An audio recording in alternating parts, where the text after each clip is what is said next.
Hello everyone, it is the Deafening Silence ASMR with another video, and as previewed on my community post that I did a few days ago, we're going to be building a Gunpla today. I believe that's how you pronounce it. I had to do some research. Today we're doing this guy right here. Dukemon slash Gallantmon. Now, this is from Digimon, which I know very little to nothing about. Obviously, it's been around since I was a kid, but we saw this while we were at our local state fair, and both me and my wife thought it was really cool, his designs and such. You can see it here.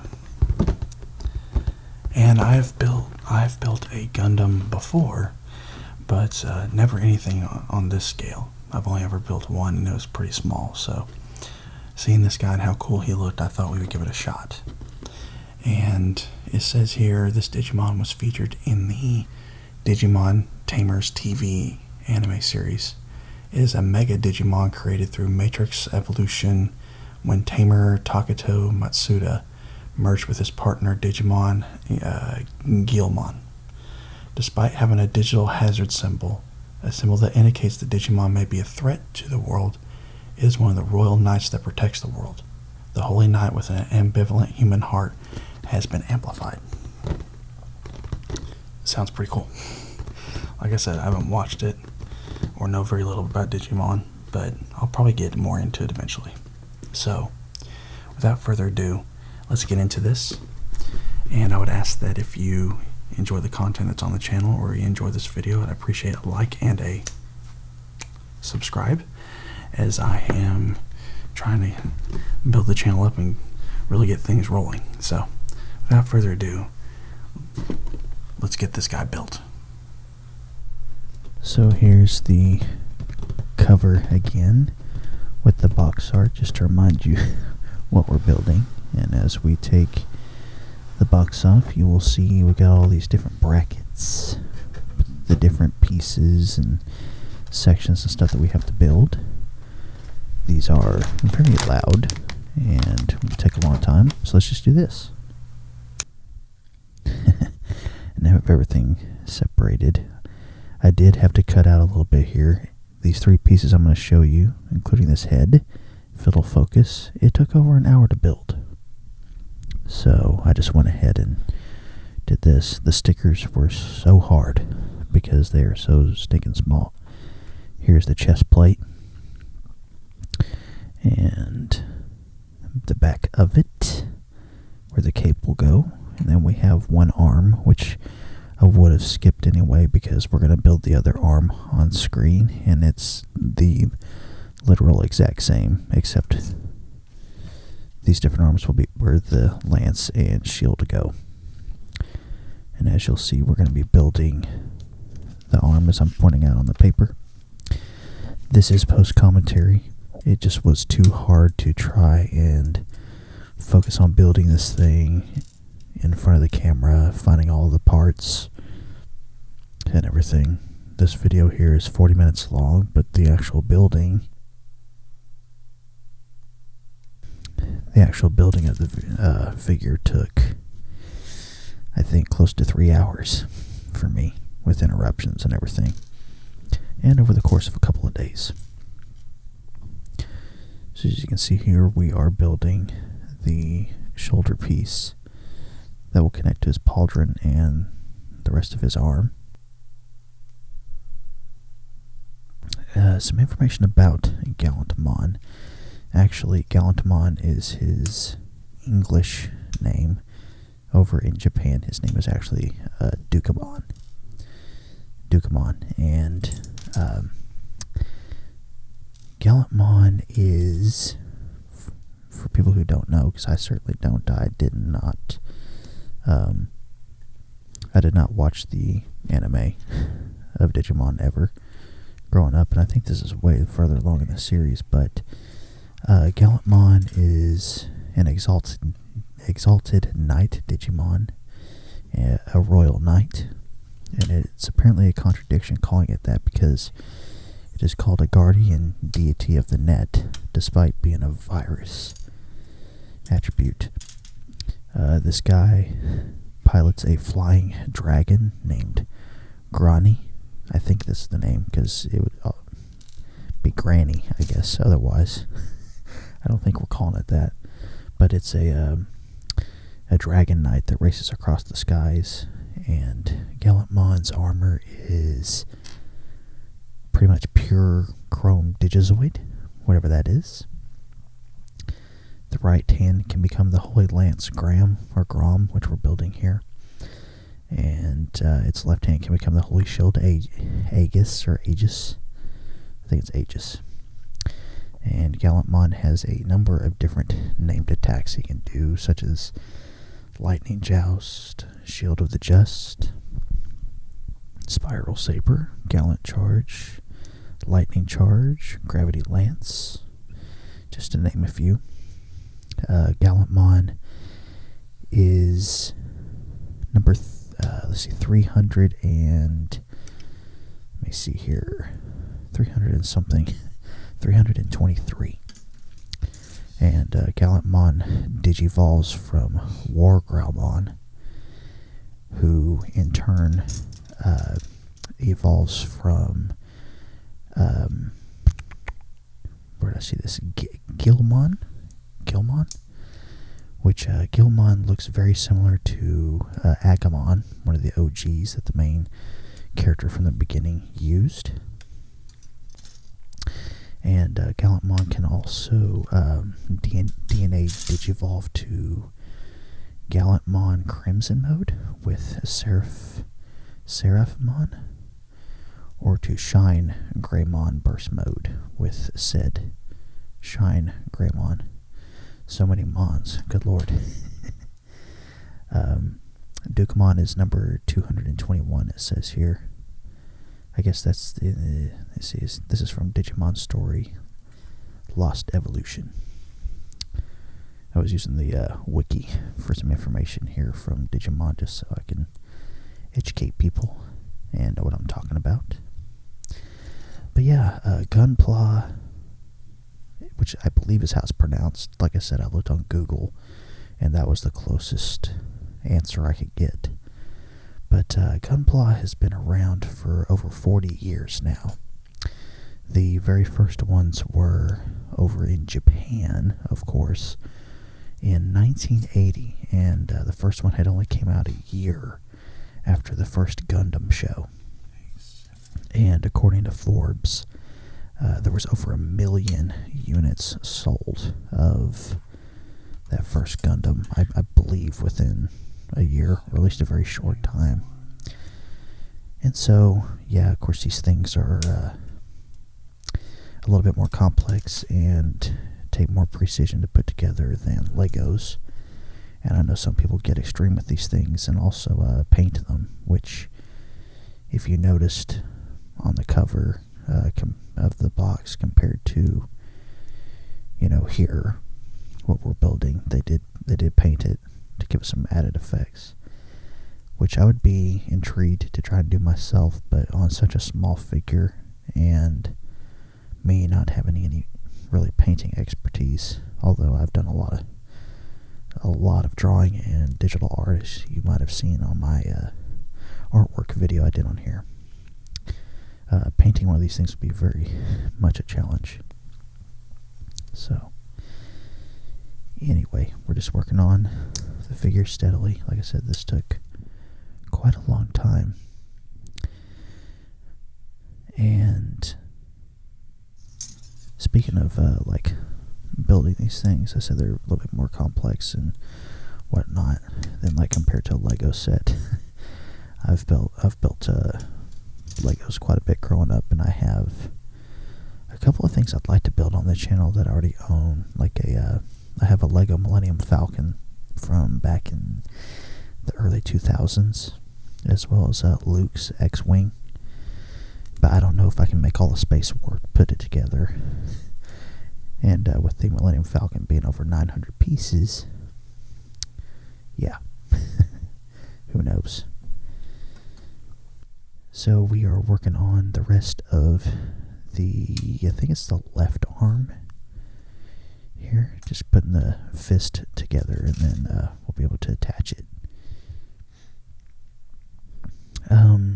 So I'll talk about it kind of at the end of the video, but trying to do this on camera was kind of a frustrating experience.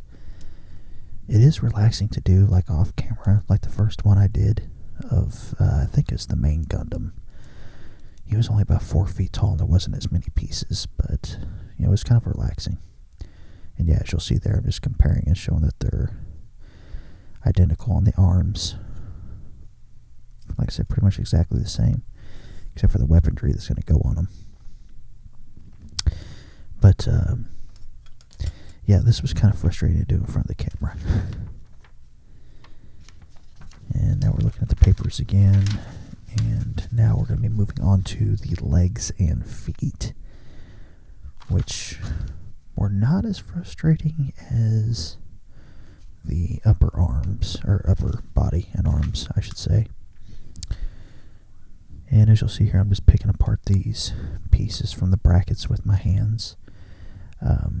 If you have, like, pliers, like good small pliers, it's kind of preferred. Definitely not scissors, but I didn't have any good pliers. The only small pliers I really have were used for my little mountain horn dragon, Yoshi, to feed him bugs and goo and stuff. So I'm just like, I don't want to use that on this.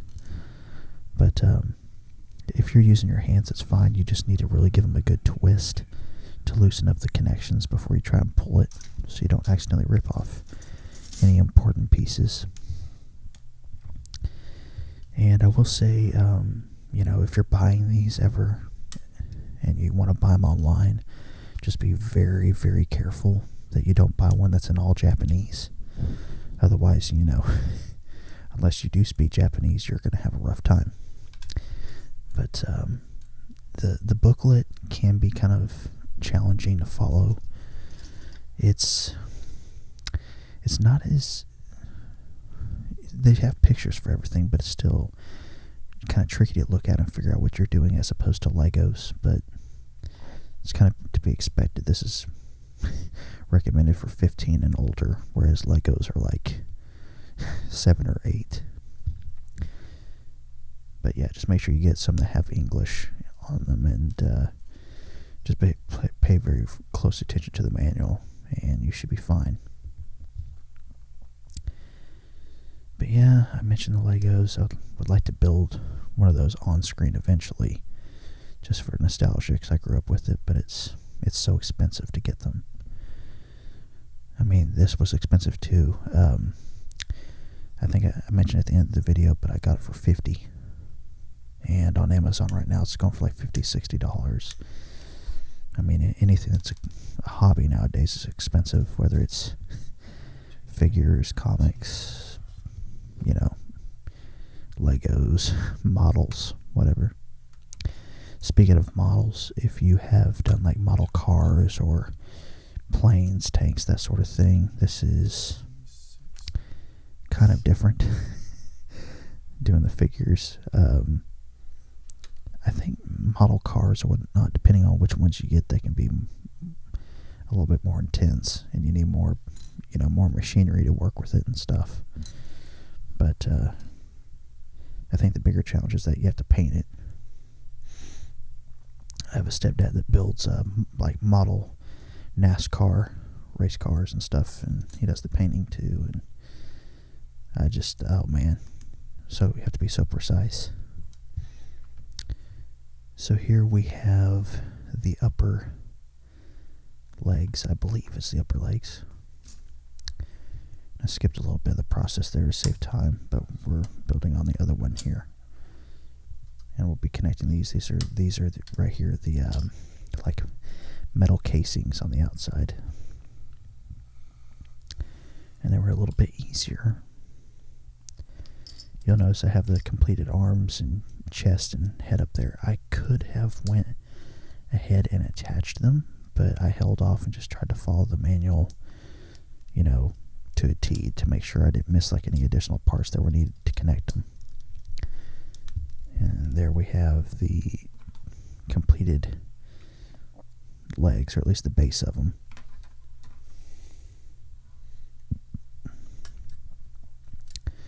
And now we're going to be working on the feet.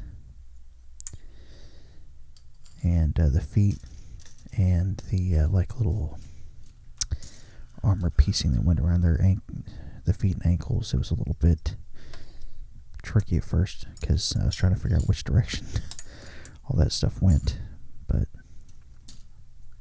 I liked seeing this guy at the fair when we went. I liked the combination of like the silver and gold and red, deep red. It definitely gave me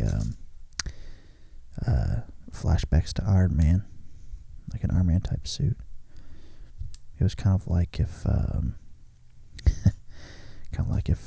Iron Man got fused with a Pokemon or something.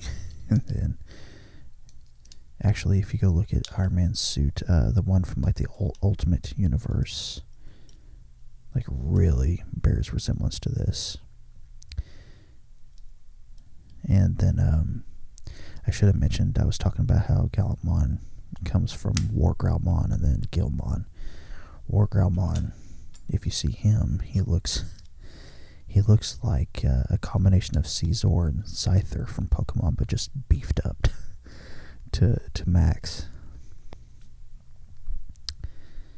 So now we're moving on to just some extra pieces that go on the foot before we connect it to the legs.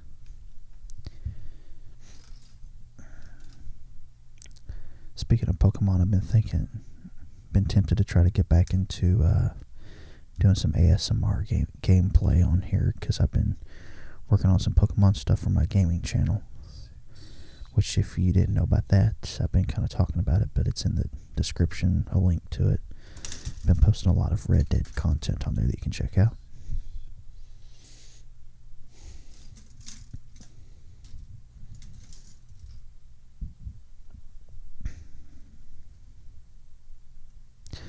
I totally look lost here.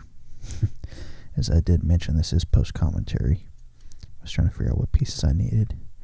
I kept getting confused because, it would say you need like just one of them, one of those pieces, but there'd be two there, or you would need two of them and they wouldn't be on the same bracket. They'd be on multiple brackets.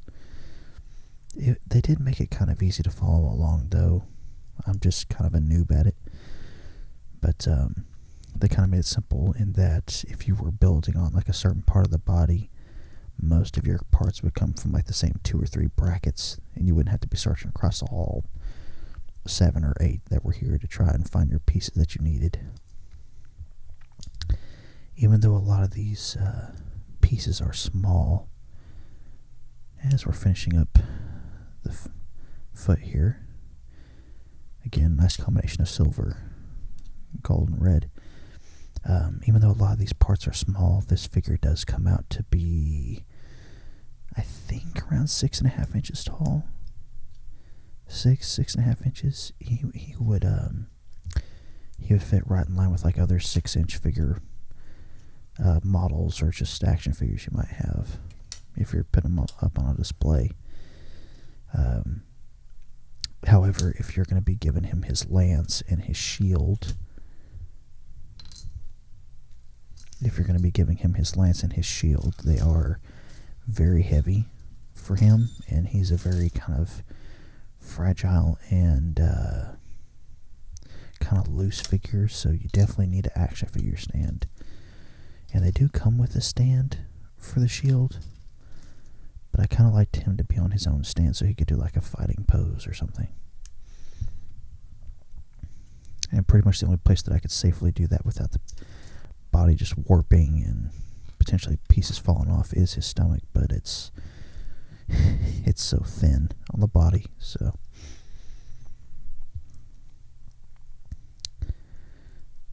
And we're finishing up here. There's a piece that goes on the side of the leg and then the front.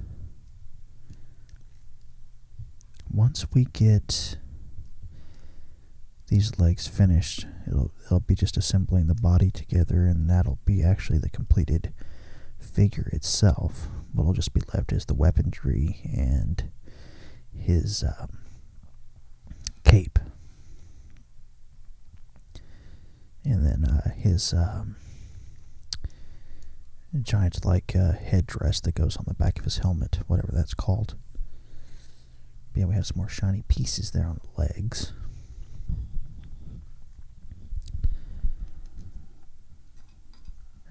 As far as future video plans after this, I've said it on here, but at the end of the video, I think, but I may not do another one of these types of videos. As cool as it was to have the figure finished, it's been a nightmare trying to record and then edit this thing. So if people do really want to see it, though, I would make another one. But there we have it, the 2 completed legs. And I give a thumbs up because I had to readjust pieces on those legs a couple of times to make sure everything matched. But yeah, as far as future video ideas, I did see someone a year ago while I was on break asking me to please continue the My Hero series, the manga series, and I probably will, and that'll probably be out actually probably a week from this video going up. And then we're going to have a Pokemon collection video, my card collection, I should say. And, yeah, we'll see what happens after that. And now we're working on the, waist piece. That's going to connect to the chest and then be able to connect the legs to the body. And, I was having to be forceful with that piece there, but I was really nervous because this is a really thin piece. I can't rip too hard with it. Oh, and you see that little shield piece there? Kind of looks like a certain emblem of a elf from a video game series that has to save a princess a number of times from someone named Ganon. They changed up enough so they couldn't be accused of directly ripping off the high roll symbol, but I wonder if it was a homage or just a coincidence. So here we have the completed waist piece. I had to cut out a lot of footage because it took me forever to get it figured out how it was supposed to connect. And I actually had it assembled wrong the first time, which is why I couldn't fit all the pieces together. But now that we have that completed, I was looking at the paper just to confirm, it is time to assemble the body together. So we have the chest plate, breastplate and everything connected to the waist. Then we have the head here, which was not snapping in place easy. So I don't think I ever got it fully connected on right, but I did get it to where I can turn it and there's not a major issue. And so now we have the arms, and I had to double check, almost put the wrong arm in the wrong slot. And unfortunately here, 2 wrongs don't make a right. So, got the right arm, now we have the left. Like I said, this figure does look pretty cool. I just would have liked some painting wash or something already been on it to make him kind of look better. But now we have the left leg, and then the right leg. And that is the base body of Gallantmon, or Dukemon in Japan. I'm curious how much of a difference there is between the Japanese version of Digimon and the English. I've never seen the anime or anything, though. The only real experience I have with Digimon is I had some of the trading cards as a kid, but I traded them off to help kind of jumpstart my Yu-Gi-Oh collection, which was in my previous video. And so now we're building, like I said, the headdress tassel sort of thing that's on the back of the helmet. I don't know the proper terminology for that. And this this thing is adjustable, like you can move it around and everything, which is good because when you put the cape there, they can kind of run into each other. So it's good to have a piece that's at least malleable to some extent. But yeah, this is not like a bulky figure. He's pretty lightweight, so just be very careful how you handle him. After this video was recorded, his right arm, when it had the lance attached to it, as you'll see here, I'm showing it on paper here that we're fixing to work on it, that whole right arm just like came off in 3 different pieces. So it took me a while to get it all attached back. So yeah, just be very careful. It doesn't, trying to move like the arms around and pose them and stuff, it's not the easiest thing. So now we're working on the like inner workings of the lance. This is the like spear part of it. And speaking of his spear, his giant lance, I should say. So I guess he can form it almost like a Gundam could or something, from what I read. And then the lance can either be just, you know, a regular stabbing lance, or it can open up and like fire energy blasts or something, which is kind of cool. Actually, it's pretty cool to have multiple options to attack. It says here it can be like, see, his shield can fire beams. The lance can like shoot lightning bolts, and he can fire off a beam of energy from his shield as well, as I mentioned. Yeah, we have something called a saber shot, which is it fires holy energy. So this guy sounds pretty awesome. Sounds pretty deadly. So here we have the protective casing that holds the spear part of the lance. And now what I'm taking off here is the point of it. The stabby point, as it were. And we can go ahead and connect these parts. And I'm thankful that they did make it easy to be able to take off the lance and the shield if you want to like trade them out for the hands with the gauntlets on them. But I was confused here. First I was like, does this like easily stay attached on? But I managed to get it on there okay. And so from there, there's just like a little piece you have to put inside to make it to work and easily connect to the arm. And I may have had it in there already. I was looking, it's like, does it do it with the fist in there? But no.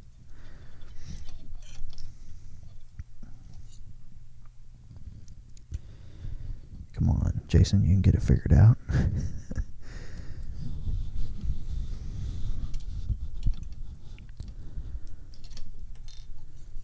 So yeah, you just have to take the fist and the little gauntlet out, and then there you go, it attaches.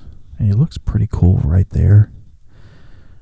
For more easy, I should say, posability, you would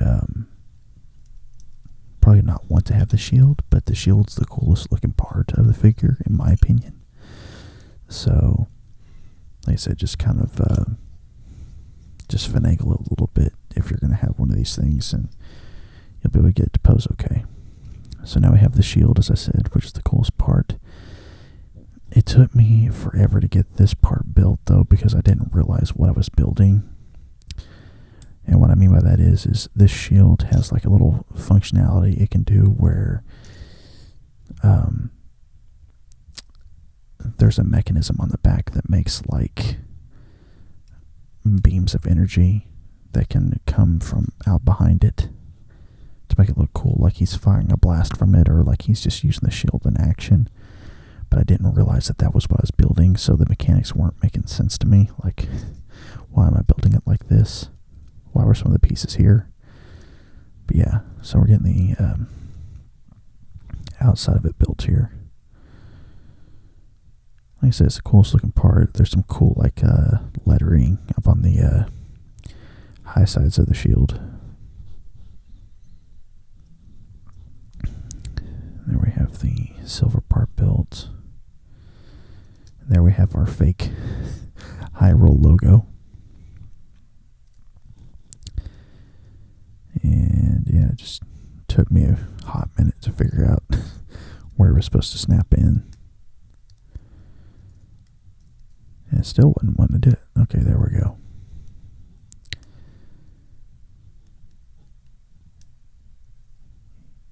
Yeah, I was kind of surprised to read that his shield actually fires off attacks and stuff. I'm like over here thinking, shields are for defense, bro.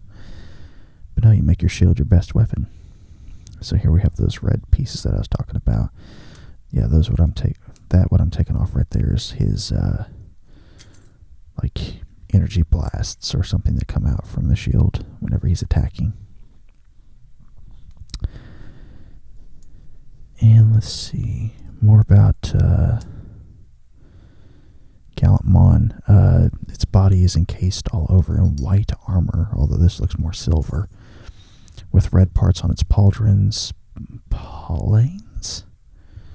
end of its vambraces, that's the word I couldn't think of, and the ankle plate of its sabatons, and I couldn't think of that word either, as well as gold trimming. So its helmet contains Gilmon's face as a crest, and it wields, of course, the big shield and lance. Its cuirass and pauldrons are adorned with the symbol of the digital hazard, and its crest, gorget, and Aegis bear the 0 unit. And the digicode on its Aegis reads something that I cannot pronounce, but it means digital monster. And yes, it when I say Gallantmon was 323, this is apparently from a video game called Digimon World Dawn and Dusk. As far as the canon way of how it's supposed to digivolve, I don't know. Reading this here, it sounds like this may be only a video game thing. But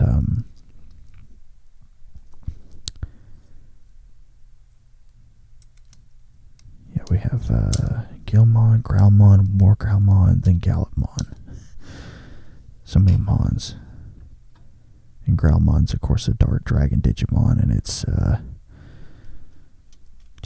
it looks like a souped-up version of Gilmon. Of course, they're bipedal dinosaurs. So as you see here, we have finished building the inside of the shield, and now I'm attaching that back piece, and that little piece right there is going to allow you to twist the inner mechanics to make the energy blasts pop out, which I will show later when I show the completed figure. But for now, we have the shield done, as you'll see, and so now we can get it attached to Gallantmon, and that will allow us to be done with the figure, except for the most annoying part that I pretty much had to delete all the footage for, and actually at one point I just stopped recording to work on it because it's the worst part. It just did not want to work right. And like I said, fortunately these attach pretty easily, but it's a very big and bulky item, so posting it won't be the easiest thing in the world to do. As you can see there, it twisted the whole body off to the side. But yeah, the cape was very annoying because it's kind of like hard paper, and you're supposed to bend it, and then it has little slots that you push in on these little plastic pieces on the brackets that then pop into the back of his body, but they were not wanting to stay attached, and it was so incredibly annoying. But as you can see, we have the completed body of Gallantmon and his weapons done, and we're getting the paper out to show you that what we're working on next is that cape, as you can see what it looks like. And as I said, it was the most annoying part. So these little, I don't know, I guess this would be more armory pieces, but they hold the cape together. You're supposed to bend these, and like I said, they slap onto the back of that plastic piece that goes onto his back, and they just were not wanting to work, and it took me, I think, about 40 minutes or so to finally get them to be in a good point where I then could attach the pieces together and put it on him. And so as you'll see here, we have the fully completed Gallantmon done with that beautiful shield. And as we turn it around, you can see the cape, and the design looks good, but the cape itself does not look great, in my opinion. I couldn't make it look all that well on the back of it, but yeah, like I said, this guy's kind of tall, so he works with the rest of your figures. And I'm showing the shield mechanic where the energy parts come out. I think maybe they come out further than that. I just assembled it wrong still. But as far as like Gunpla, I definitely recommend it as like a relaxing hobby outside of recording ASMR videos for YouTube. I would definitely recommend, taking time to build one sometime. And you might enjoy it. As you can see here, there's some different, it kind of functions, but it doesn't on his lance, but I don't really care. I was just glad that we finally got it finished and all looking cool. But yeah, there's Gallantmon / Dukemon.